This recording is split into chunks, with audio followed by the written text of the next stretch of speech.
오늘 함께 보실 하나님의 말씀은 야고보서 2장 14절에서 26절 말씀입니다. 야고보서 2장 14절에서 26절 말씀입니다. 함께 교독하겠습니다.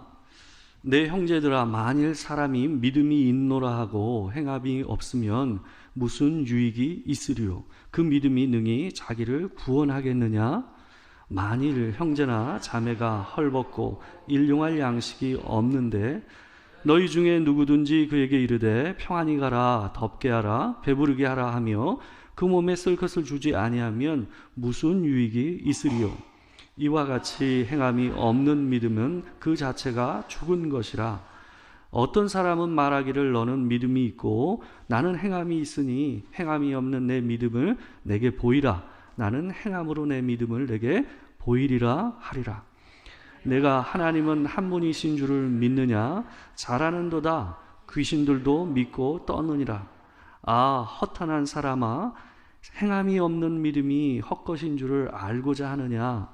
우리 조상 아브라함이 그 아들 이삭을 제단에 바칠 때에 행함으로 의롭다 하심을 받은 것이 아니냐? 내가 보거니와 믿음이 그의 행함과 함께 일하고 행함으로 믿음이 온전하게 되었느니라. 이에 성경에 이른 바 아브라함이 하나님을 믿으니 이것을 의로 여기셨다라는 말씀이 이루어졌고 그는 하나님의 벗이라 칭함을 받았나니, 이로 보건대 사람이 행함으로 의롭다 하심을 받고 믿음으로만 아니니라.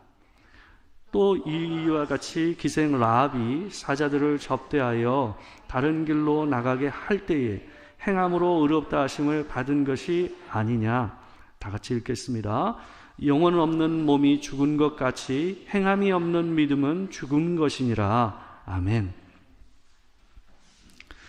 야고보서 2장 14절에서 26절 말씀을 가지고 행위로 온전해지는 믿음이라는 제목으로 하나님의 말씀을 전하도록 하겠습니다. 우리가 2주 전부터 이 믿음과 관계돼서 시리즈로 설교를 하고 있습니다. 우리 첫 번째는 믿음의 기초가 무엇인가? 우리가 믿는 믿음의 기초는 두 가지다라는 말씀을 드렸습니다. 그리스도의 십자가의 은혜이고 또한 하나님께서 주신 그 말씀을 믿음으로 고백하는 이 말씀이다라는 말씀을 드린 적이 있습니다.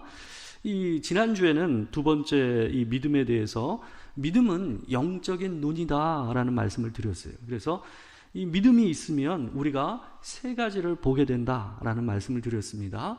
보이지 않는 하나님과 영적인 세계를 볼 수 있는 눈이 생기고, 또한 이 미래에 보이지 않는 소망, 하나님께서 우리에게 약속하신 것을 지금 있는 것처럼 보고 지금 있는 고난을 이겨낼 수 있는 힘이 생긴다라는 말씀을 드렸습니다.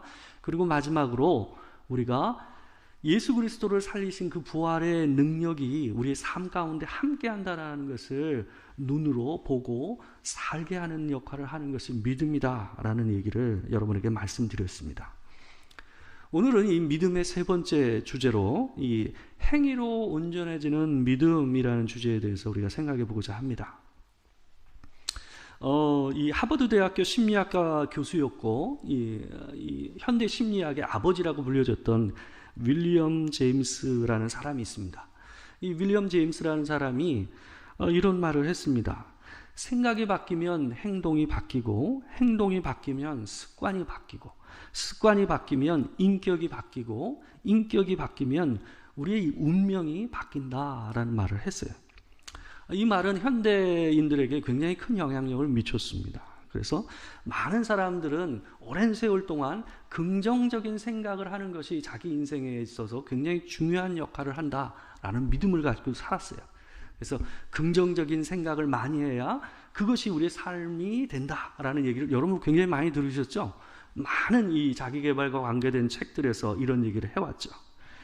근데 최근 한 1, 20년 안에 현대 이 심리학은 많이 변했습니다. 이 뇌과학이라는 것과 관계돼서 이 심리학을 하면서 어떤 얘기를 하게 됐냐면, 이 생각을 긍정적으로 바꾸는 일이 생각보다 그렇게 쉽지 않다라는 거예요. 우리의 삶이 긍정적이지가 않다 보니 삶이 어때요? 생각을 바꾼다는 게 그렇게 쉽지가 않다라는 겁니다. 오히려 우리의 삶 안에서 긍정적인 작은 행동들을 먼저 하는 것이 우리의 삶을 변화시키는 데 있어서 훨씬 더 유익하다라는 주장들이 속속들이 나오고 있습니다. 이 영국의 하트퍼드셔 대학교의 심리학과 교수인 이 리차드 와이즈먼이라는 사람은 그래서 어떤 말을 했냐면, 이 결심하기 전에, 그러니까 생각을 바꾸기 전에 뭘 먼저 하라? 작은 행동을 먼저 하라는 거예요.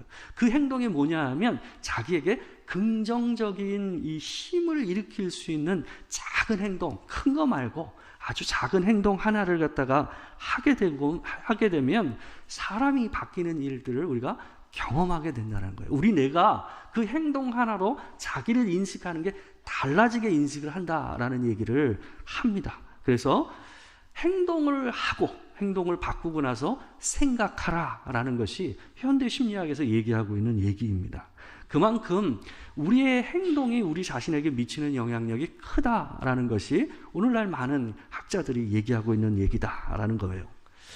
그러나 이 그리스도인들에게 있어서 이 믿음과 행동이라는 것은 뭔지 모르게 굉장히 좀 부딪히는 듯한 이 부담감이 있는 관계로 있는 것처럼 여겨지는 것이 사실입니다. 우리가 믿음을 어떻게 생각합니까? 믿음으로 구원을 얻는다, 믿음으로 의롭다함을 받는다라는 이 구원관을 가지고 있다 보니까 자연스럽게 어떤 생각을 하냐 하면, 행동을 강조하면 뭔지 모르게 우리가 율법주의에 빠지는 것처럼 착각하는 경향이 있다라는 거예요. 그것이 복음적이지 않다라고 생각하는 경향이 우리 가운데 있습니다. 이 초대교회 당시에도 이런 문제가 있었습니다. 바울을 통해서 믿음으로 구원을 받는다, 믿음으로 의롭다 하심을 입는다라는 이 이신칭의 복음이 이 세상 가운데 전파되면서 어떤 경우가 있었냐 하면, 바울이 의도하지 않게 많은 사람들이 그냥 믿음만 하면 되지 않나, 그래서 행동에 대해서는 사람들이 어때요? 별로 생각하지 않는 부류들이 이 부작용으로 생겨난 거예요. 그래서 이런 문제에 대해서 이 야고보 사도가 이 문제를 지적하고 해결하고자 이 야고보서 2장에서 이 믿음과 행위의 문제에 대해서 언급하는 내용을 얘기하고 있는 겁니다. 이 믿음과 행동이 함께 가지 못하는 이 문제를 지적하기 위해서 초대교회 가운데 있었던 한 문제를 먼저 하나를 지적하면서 얘기를 합니다. 그게 어떤 거였냐 하면, 교회가 세워지면서 교회 가운데 가난하고 많이 못 배운 사람들이 들어오는 경우도 있었지만, 교회 가운데 부유하고 많이 배운 사람들이 들어오는 경우들도 있었던 거예요. 근데 어떤 경우가 있었냐 하면, 믿음이 있다 하는 사람들이 가난하고 여러 가지 부분에서 많이 배우지 못한 사람들이 교회로 나올 때는 별로 관심을 갖지 않다가, 많이 배우고 보유하고 힘이 있는 사람이 교회로 들어오게 되면 그 사람에게 대해서 뭐 하는 거예요? 과잉 칭절을 보이는, 아주 보기 좀 불쌍스러운 모습을 보이는 경우가 교회 안에 있었던 것입니다. 이런 경우를 이 2장 2절에서 4절 말씀에서 야고보가 이렇게 얘기를 합니다. 제가 한번 읽어드리겠습니다. 만일 너희 회당에 금가락지를 끼고 아름다운 옷을 입은 사람이 들어오고 또 남루한 옷을 입은 가난한 사람이 들어올 때에 너희가 아름다운 옷을 입은 자를 눈여겨보고 말하되 여기 좋은 자리에 앉으소서 하고, 또 가난한 자에게 말하되 너는 거기 서 있든지 내 발등상 아래에 앉으라 하면 너희끼리 서로 차별하며 악한 생각으로 판단하는 자가 되는 것이 아니냐.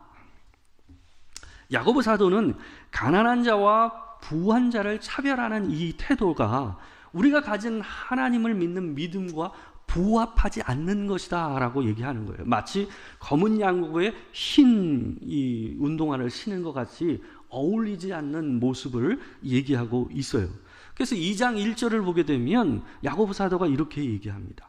내 형제들아, 영광의 주 곧 우리 주 예수 그리스도에 대한 믿음을 너희가 가졌으니 사람을 차별하여 대하지 말라.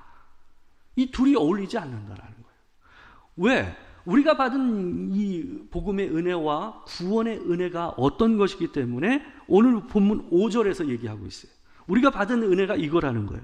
내 사랑하는 형제들아, 들을지어다. 하나님이 세상에서 가난한 자를 택하사 믿음에 부요하게 하시고 또 자기를 사랑하는 자들에게 약속하신 나라를 상속으로 받게 하지 아니하셨느냐.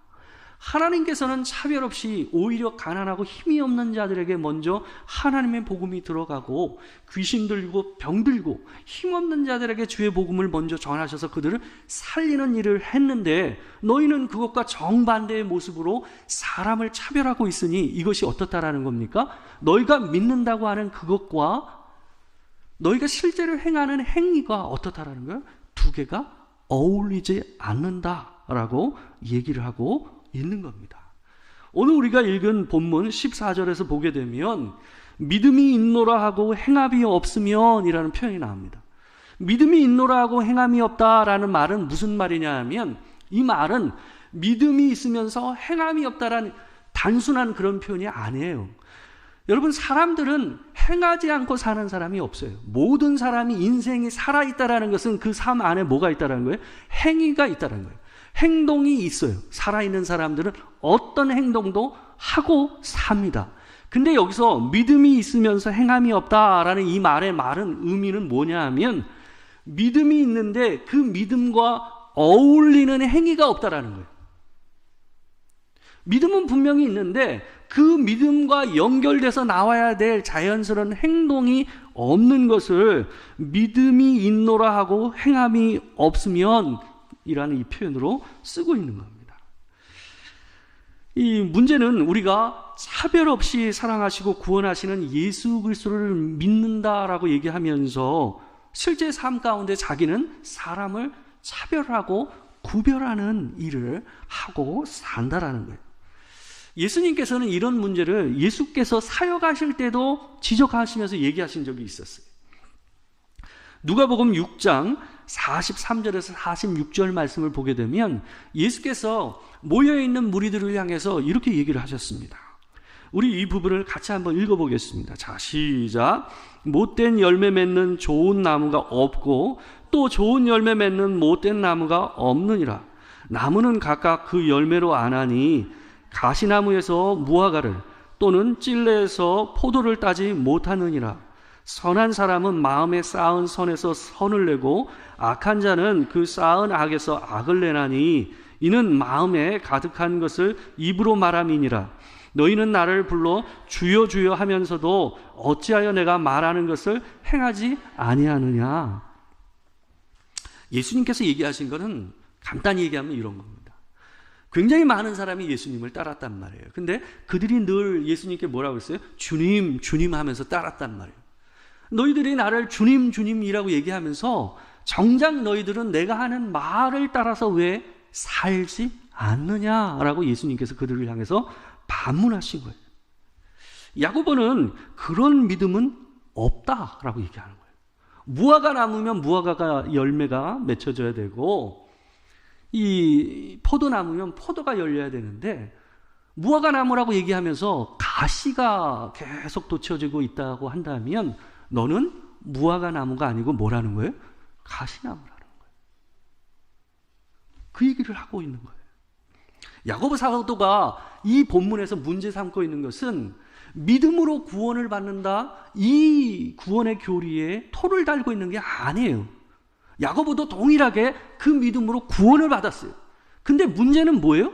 믿음으로 구원을 받는다고 얘기하면서 그 믿음에 어울리는 행위가 따르지 않는 삶의 모습을 보면서 야고보는 너 그거 맞니? 라고 우리에게 반문하고 있는 겁니다. 그래서 19절에서 야고보가 이런 얘기를 해요. 내가 하나님은 한 분이신 줄을 믿느냐? 잘하는도다. 귀신들도 믿고 떠느니라. 이 말이 굉장히 의미심장합니다. 너희가 하나님이 한 분이신 것을 믿느냐라고 되묻잖아요. 잘하고 있다. 근데 여기서 얘기하는 하나님이 한 분인 것을 믿느냐라는 의도는 뭔 의도를 갖고 있냐 하면 이 사람들이 어떻게 생각하고요? 삶 안에서 믿음과 그 믿음에 어울리는 행동이 분리된 것처럼 두 개인 것처럼 행동하고 산단 말이에요. 근데 하나님은 어떻다라는 거예요? 한 분이시라는 거예요. 너희가 진짜 하나님이 한 분이신 것을 믿느냐? 잘하고 있다. 근데 한 분이신 것을 믿는 그 믿음에 대해서 뭐라고 얘기합니까? 귀신들도 그것을 믿고 떤다라고 얘기를 하고 있어요. 이 야고보 사도는요, 하나님의 한 분이신 것을 믿는 믿음을 칭찬하면서 귀신들도 그렇게 한다라고 얘기를 하고 있어요. 이것은 예수님께서 사역을 하실 때요, 예수님께서 하나님의 아들이신 것을 제일 먼저 알아보고 고백했던 존재가 뭔지 아세요, 여러분? 예수님의 제자들은 예수님을 하나님의 아들이라고 아는데 오랜 시간이 걸렸어요. 근데요, 단박에 예수님을 보고 하나님의 아들이다 라고 고백한 존재가 있었어요. 그게 누구요? 귀신들이었어요. 귀신들. 마가복음 이 1장 24절 말씀을 보게 되면 이 귀신이 회당에서 있었던 귀신 들린 자가 예수님을 향해서 이렇게 고백을 합니다. 제가 읽어드릴게요. 나사렛 예수여, 우리가 당신과 무슨 상관이 있나이까? 우리를 멸하려 왔나이까? 나는 당신이 누구인 줄 아노니 하나님의 거룩한 자니이다. 누가복음 8장 28절에서 거라사의 땅에서 이 군대 귀신 들렸던 그 사람이 있었잖아요. 근데 그 군대 귀신이 예수님을 향해 한 말이 있습니다. 이 말은 훨씬 더 깊은 신앙의 고백처럼 느껴져요. 28절입니다. 제가 한번 읽어드릴게요. 예수를 보고 부르짖으며 그 앞에 엎드려 큰 소리로 불러 이르되 지극히 높으신 하나님의 아들 예수여, 당신이 나와 무슨 상관이 있나이까? 당신께 구하노니 나를 괴롭게 하지 마옵소서 하니. 여러분, 이 고백의 내용을 보십시오. 얼마나 명확한 신앙의 고백입니까? 귀신들도요, 예수님이 하나님의 아들인 걸 알았어요. 믿었어요. 아마 지금 이 자리에 있는 우리보다도 귀신들은 하나님에 대해서 더 명확히, 더 분명한 고백이 있을 겁니다. 더 정확히 알고 있을 거예요. 근데 여러분, 그 믿음이 무슨 소용이 있습니까?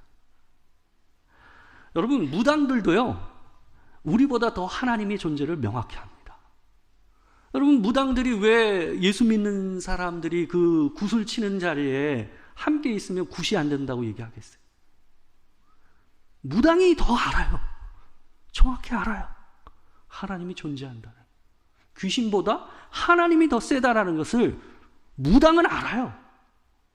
그러니까 굿이 안 되죠. 여러분, 그러나 그 믿음은 자기 자신도 그 주변에 있는 사람도 구원할 수 없는 믿음이에요. 왜요? 진짜 믿음이 아니니까요. 혹시 여러분 자신을, 저를 누군가가 시기하는 사람이 있다고 생각해 봅시다. 시기하는 사람이 있다라는 것은요, 나를 그 사람이 시기한다라는 것은 그 시기하는 사람은 내가 자기보다 더 잘났다라는 것을 누구보다 믿는 사람이에요. 그 말 아니에요? 상대방이요, 나한테 자기가 부러워하는 어떤 게 있다라는 걸 확신하니까 어때요? 시기하는 거죠. 자기보다 못났다고 생각하면 누가 시기를 합니까? 그죠? 근데 그 믿음, 저 사람 참 똑똑한 게 있어 라는 그 믿음이 어때요? 도움이 됩니까? 그 시기하는 마음으로는요, 그 믿음이 자기도 그 상대방도 어때요? 유익이 되지 않는 거예요. 근데 진짜 믿음은요, 그 열매로 알 수가 있어요. 참된 믿음은 가진 사람뿐만 아니라 그 가족과 그 주변 사람들에게 선한 영향력을 미칩니다. 자기를 구원할 뿐만 아니라 자기 가족과 그 주변 사람들을 구원하는 능력으로 일어난다라고 얘기하고 있어요. 사도행전 16장 31절을 보게 되면, 그래서 이렇게 얘기를 해요. 저는 예전에 이 말이 잘 이해가 안 됐어요.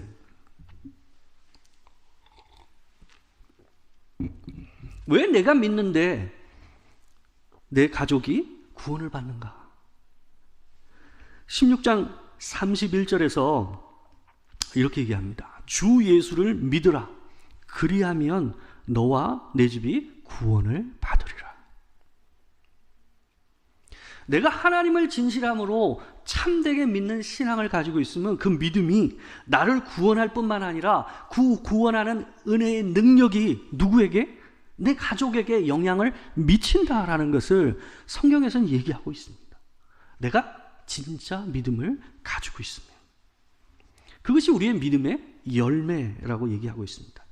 내 믿음으로 인해서 그 구원의 은혜와 그 유익이 우리 자녀들과 우리 주변에 있는 사람들에게 영향을 미치는 은혜가 여러분의 가족과 우리에게 임하기를 주의 이름으로 축원합니다. 두 번째로 오늘 본문에서 우리가 믿음에 대해서 더 생각해 보고자 하는 것은 행위를 통해서 믿음이 온전해진다라고 오늘 본문이 얘기하고 있다라는 거예요. 20절 이하부터 야고보 사도는 행함이 없는 믿음이 헛것이라는 증거로 두 사람을 얘기하고 있어요. 그게 누구냐? 아브라함과 라합이에요. 아브라함은 유대인의 대표로 얘기하고 있고 라합은 이방인의 대표로 언급을 하고 있습니다. 아브라함은요, 창세기 15장 6절 말씀에서 이미 그가 하나님께 주신 약속을 믿음으로 인해서 하나님께서 그를 의롭다라고 칭하셨어요. 의롭게 여겨주셨다라고 얘기하셨어요. 근데 이 부분과 관계돼서 이 오늘 본문 21절에서 23절 말씀을 보게 되면 믿음의 아주 중요한 측면을 얘기를 해주고 있다는 걸 우리가 볼 수가 있습니다. 우리 21절에서 23절이 있는데 우리가 같이 한번 유심히 보면서 한번 읽어보겠습니다. 이 표현을 잘 보세요. 같이 읽겠습니다. 자, 시작. 우리 조상 아브라함이 그 아들 이삭을 제단에 바칠 때에 행함으로 의롭다 하심을 받은 것이 아니냐. 내가 보거니와 믿음이 그의 행함과 함께 일하고 행함으로 믿음이 온전하게 되었느니라. 이에 성경에 이른바 아브라함이 하나님을 믿으니 이것을 의로 여기셨다라는 말씀이 이루어졌고 그는 하나님의 벗이라 칭함을 받았나니. 23절에 이 무슨 표현이 나옵니까? 바로 창세기 15장 6절에 나오는 표현이 나와요. 믿음으로 의롭다 하심을 받았다라는 표현이 나오잖아요. 그죠? 근데 이 일과 관계돼서 아브라함이 믿음으로 의롭다함을 받은 사건, 창세기 15장 6절의 말씀과 그 앞에 먼저 뭘 얘기해요? 이삭을 바친 사건을 얘기해요. 창세기 22장에 나오는 거거든요. 근데 15장과 22장 사이에는요, 아브라함의 인생 가운데 몇십 년이 흐르는 사이예요. 근데 이걸 뭐라고 얘기하고 있냐 하면 이미 아브라함은 뭐예요? 믿음으로 의롭다 하심을 받았어요. 그죠? 근데 창세기 22장 12절을 보게 되면 하나님께서 아브라함이 이삭을 하나님께 올려드리는 사건 때에 그것을 말리시면서 뭐라고요? 이제야 내가 나를 경외하는 줄 알겠다라고 얘기하는 장면이 나와요. 이게 무슨 말인지를 우리가 생각해 봐야 돼요. 이 하나님께서 아브라함이 몇십 년 전에 하나님을 향해서 그 약속을 믿는다고 고백한 것, 창세기 15장 6절의 그 믿음의 고백을 어때요? 몇십 년 동안 뭐로? 아브라함의 행위로 만들어 가신 거예요. 입술의 고백으로 있었던 그 믿음을 뭐로? 그의 삶으로 바꿔가지는 과정을 갖다가 만들어 가신 거예요. 그러니까 믿음이라는 것은 단순히 믿음에서 끝나는 것이 아니라 하나님께서는 우리가 입술로 고백한 그 믿음을 뭐로 만들어 가시는 거예요? 우리의 믿음의 행위로 바꾸어 가시는 일들을 우리 인생 안에서 하신다는 거예요. 그래서 믿음은 우리가 하나님을 향하는 행위로서 뭐 해야 되는 거예요? 온전해지는, 완성되어지는 일이 우리 인생 안에서 일어난다라고 오늘 본문이 얘기를 하고 있는 겁니다. 창세기 22장 12절 말씀을 보게 되면 그래서 이렇게 얘기합니다. 사자가 이르시되 그 아이에게 내 손을 대지 말라. 그에게 아무 일도 하지 말라. 내가 내 아들 내 독자까지도 내게 아끼지 아니하였으니 내가 이제야 내가 하나님을 경외하는 줄을 아노라. 하나님께서 이미 그 전에 아브라함이 믿음으로 믿습니다라고 하나님의 약속에 대해서 답을 했을 때 이미 의롭다고 얘기하셨잖아요. 근데 몇십 년이 흘러서 이삭을 드리는 행위로 하나님 앞에 그 믿음을 보일 때에 뭐라고 하셨어요? 이제야 내가 나를 경외하는 줄을 알겠다라고 얘기하는 거예요. 우리 인생 안에서는요, 하나님 앞에서 우리가 하나님 앞에 입술로 믿음을 고백할 때가 있습니다. 그 일이 있어야 우리의 믿음이 시작되는 거예요. 믿음으로 고백되는 말씀이 있죠. 근데 그 믿음으로 고백되는 그 말씀이 우리 인생 안에서 뭐예요? 실질적인 행위로 바뀌는 과정은 또 다른 과정이에요. 우리가 정말 믿는다라는 것을 실질적인 하나님 앞에 행위를 통해서 보여서 주님께 올려드릴 수 있는 삶의 자리로 가는 것은 하나님께서 우리 인생 안에서 이루어 가시는 믿음의 역사예요. 그래서 오늘 본문 22절에서 이렇게 표현을 해요. 내가 보거니와 믿음이 그의 행함과 함께 일하고 행함으로 믿음이 온전하게 되었느니라. 마치 뭐라고 얘기하는 거예요? 믿음과 행함이 같이 뭐예요? 동역자가 돼서 너의 인생을 갖다가 온전하게 믿음으로 이끌어간다라고 표현하고 있는 거예요. 믿음과, 입술로 고백되던 믿음과 행위로 고백되는 믿음이 함께 평생에 함께 동역하며 여러분의 믿음을 만들어가는 거예요. 그 일을 하나님께서 우리의 인생 가운데서 이루어 가시는 줄 믿습니다. 지금 입술로 고백하는 믿음입니까? 그 믿음이 하나님 앞에서 행위로 고백되어지는 믿음으로 바뀌어가는 은혜가 여러분과 제게 있기를 주의 이름으로 축원합니다. 그런 일들이 일어나야 우리가 변화되고 자라난다라는 말을 쓸 수가 있는 거예요. 또 한 명의 사람을 얘기합니다. 라합을 얘기하잖아요. 라합이 어떤 사람입니까? 이방 여인 창녀였어요. 이 이스라엘 백성들이 광야에 있다가 가나안 땅으로 입성할 때에 가나안 이전에 있을 때 전쟁을 하면서 하나님께 보여주신 놀라운 능력 때문에 그 지역에 있었던 많은 사람들이 이미 간담이 녹았다라는 표현이 나옵니다. 많은 사람들이 하나님으로 인해서 이스라엘 백성들로 인해서 마음에 두려움이 생겼었어요. 근데요, 유일하게 그 두려움을 믿음으로, 믿음의 행위로 보인 사람은 라합밖에 없었어요. 자기가 두려워하는 하나님을 향해서 그 자기의 목숨을 걸어서 이스라엘의 정탐꾼들을 숨겨주고 그들을 구원해주는 역할을 함으로써 정말 너희의 하나님은 살아계시며 위대하신 하나님이라는 것을 자기의 목숨을 걸어서 뭐 한 거예요? 믿음의 행위를 보여준 사람은 누구밖에 없었어요? 라합밖에 없었어요. 그래서 그 믿음의 행위로 라합은 어떻게 됐다라는 거예요? 구원을 받았다라고 오늘 본문에서 얘기를 하고 있습니다. 그래서 야고보는 행위로 의롭다함을 받은 것이다 라고까지 표현을 하고 있는 겁니다.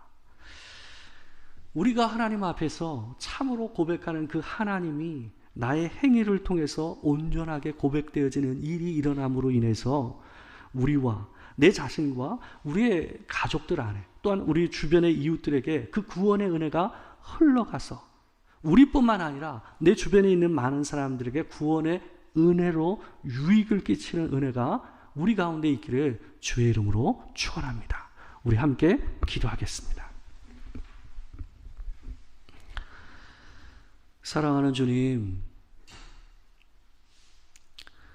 우리가 정말 참되게 예수를 믿고 그분의 그 구원의 은혜를 받았다면 그에 걸맞는 열매와 행위로 보여야 할진데 그러지 못한 부분이 있다면 하나님께서 아브라함을 그 인생 안에서 입술의 고백에서 행위의 믿음으로 하나님 앞에 보일 수 있게 만들어 가신 것처럼 우리의 삶을 그렇게 만들어 가실 줄 믿습니다.